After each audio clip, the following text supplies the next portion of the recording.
So in the second stage of validating signals, I start digging a little bit deeper about the suburb, and I start with the council website, for example.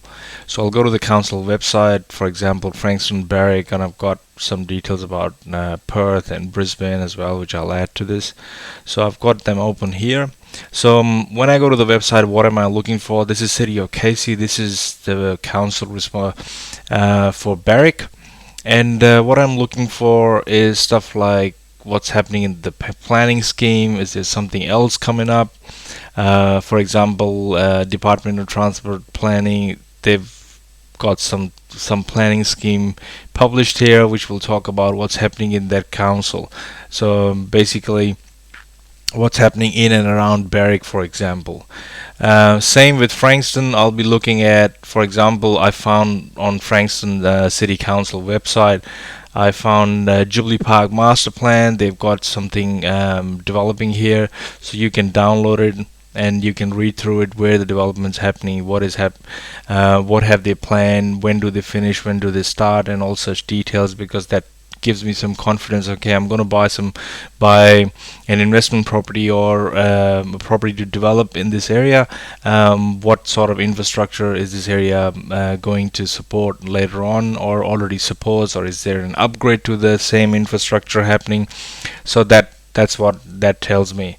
If you move on, if you're from Queensland, this is Brisbane's City Council website, and that gives you an overview of what it has. So payments, businesses, council careers, and you can look at all these details. But what I'm more interested in is I found this City Plan 2000 document, which talks about the various things that the council is promoting or developing or adding to the infrastructure or upgrading to the infrastructure, and they've got all these documents here that you can download and read through it.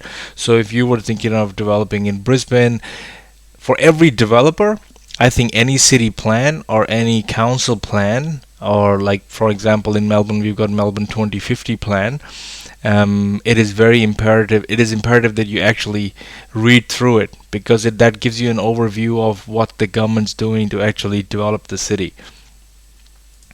This is another section which is in Brisbane City, available through Brisbane City Council, which deals with planning and development, and it has basically different things on this. You can have provides you with direct access to property planning and development information specific to Brisbane. You can move forward. You can do a property inquiry, obtain specific property details of any site in Brisbane, check development history of any site, determine how your proposed development will be assessed against Brisbane planning scheme. So these are the things. So if you're planning to actually put in an application in for your DA, this is a good idea to read through it. Again, this will be assessed against the City Plan 2000, which is what I was discussing here. Interactive mapping, you've got integrated Brisbane City Council constraint and value mapping overlays, find property information related to planning and development. Again, and you can also do an application inquiry. So if someone else is actually put in an application for a DA right next to where you live, you could actually go in and have a look at what they are developing, or you can lodge your own application, or you can check out the status of your application online. I haven't had a lot of experience on this site. I do have a project going on in Brisbane, and before, when we were actually in the DA stage, I had a look at this site a couple of times to track what was going on right next to me, next to my development site, and but now we've already got our building application, and we are getting into the tendering stage. So at this stage I haven't actually visited this site for a while. Again, Perth also has a Perth Council website that you can look at. I'm not familiar with this. This is the first time I actually come here. I wanted to include Perth because a lot of people from WA get ignored because nobody talks about Perth. But this is the site that you would want to go to and start digging deeper into regarding planning schemes and policies. It's no different. Every council has planning schemes, and infrastructure plans that they've laid out for their city. Excuse me. Um, my purpose of going to any council website is to actually find out what's happening there. Is there something that's happening in that suburb that tells me that I should be here, or is there something really good happening, or something really good that has been planned for in future that I can really get into the suburb right now and ride the wave for capital growth? So I added this Maroondah City Council, which is for Ringwood in Melbourne, because they've got a whole lot of stuff happening there at the moment. So you can read about capital works projects that are happening there. You can read about they've got something happening in their activities area, and this is what I found. Really, if you click on it, this is what's going on there in a nutshell. They've got Costco, which is already open there. You've got Eastland Shopping Center, $500 million expansion of Eastland. That's happening. You've got library and learning center happening. Town Square happening. What else? There's a new aquatic center that's happening somewhere. They're building a new aquatic center somewhere here. 46.5 million regional aquatic and leisure center. So that tells me they're trying to develop this area, and that's what Ringwood has shown. Has shown a lot of good growth over the last few months, and I know that because I've got a project happening here for 2 townhouses, and we haven't started building yet. But from the day we actually bought it, the capital value, just the value of the land's gone up since. So that's one. That's a really good example of what you can actually find on a council website. This is all council website. What you can do is you can go to realestate.com.au/neighborhoods, and you can key in your postcode and find out what's happening. Get a snapshot from realestate.com.au, which talks about people, lifestyle, homes. You can read about it. It is more like a suburb profile. You can look at the demand. This is the online search interest that we were talking about earlier, and basically who's living there, what percentage. They've got a really good graphic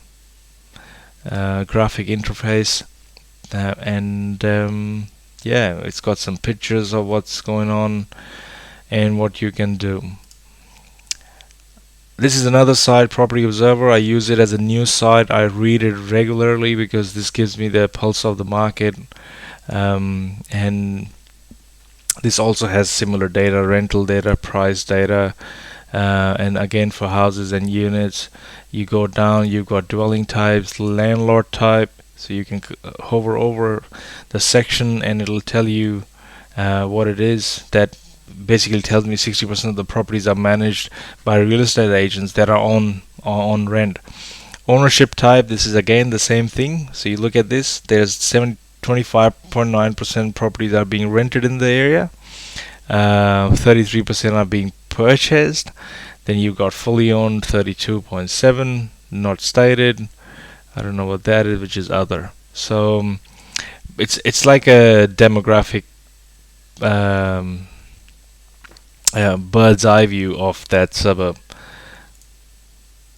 Another thing I do is if I'm looking for Frankston or for that reason, whatever you're looking for, what I do is I type urban renewal, put it in the quote because this is the exact phrase or exact sequence of words that I want Google to search for, and I put plus and I type the name of the suburb and see what pops up. And I found these websites. For example, this site came up, which is the planning website that I discussed earlier, and look what it talks about: Frankston Regional Aquatic Health and Well-Being Center. Construction of 46.3 million center funded by both Frankston City Council and the state government has commenced and will be completed in June 2014, which is a really good insight for me to find out whether or not I should be in Frankston or whether or not I should be in Berwick. But these are the kind of signals that I'm looking for that validates the stats that I've just gone through. What's happening there? Okay, it tells me that there is kind of demand happening there, so I can get into this market. But this is me trying to find solid proof to be able to make my decision and move forward with confidence. Again, you've got Ironman comes to Frankston. This is probably in 2012, but these are some details that you can look at. You've got renewing Frankston City Center. There are reports that you can read. So if I was planning to get into this, I would want to look into what these projects are. What are the completed projects? When were they completed? To get an idea of what's happening. This is about Frankston Activity Center, and if you wanted to read more about it, you could. What Another thing that I do is I go to this website. It's called economicprofile.com.au, and I've got it in your list. You can have a look at it, and I look at the different suburbs. So when you go there, that's what it looks like. And I'm not sure if it covers everything, but it does cover Frankston. So I clicked on it and I found out. But for example, it covers Southern Adelaide. You've got different places. Some of the places I'm not familiar with. So you can look at it, and what it tells me: people, employment, industry, employment by location, economic trends. You can click on it, see where that takes you. It takes you and talks about what's happening there. So if you wanted to read more about it, unemployment, building approvals, business counts, turnover, jobs. So this really tells you what's going on in that area. So if you really wanted to dig deeper and really get an understanding of that suburb, I would, before spending money in there. And I whatever projects I've done, I've actually gone into all these details to have a look at. Now you might argue that I don't need it. I go with my gut feeling. No problem, go with your gut feeling. But I am a numbers and stats guy, so I like to find proof for all these things.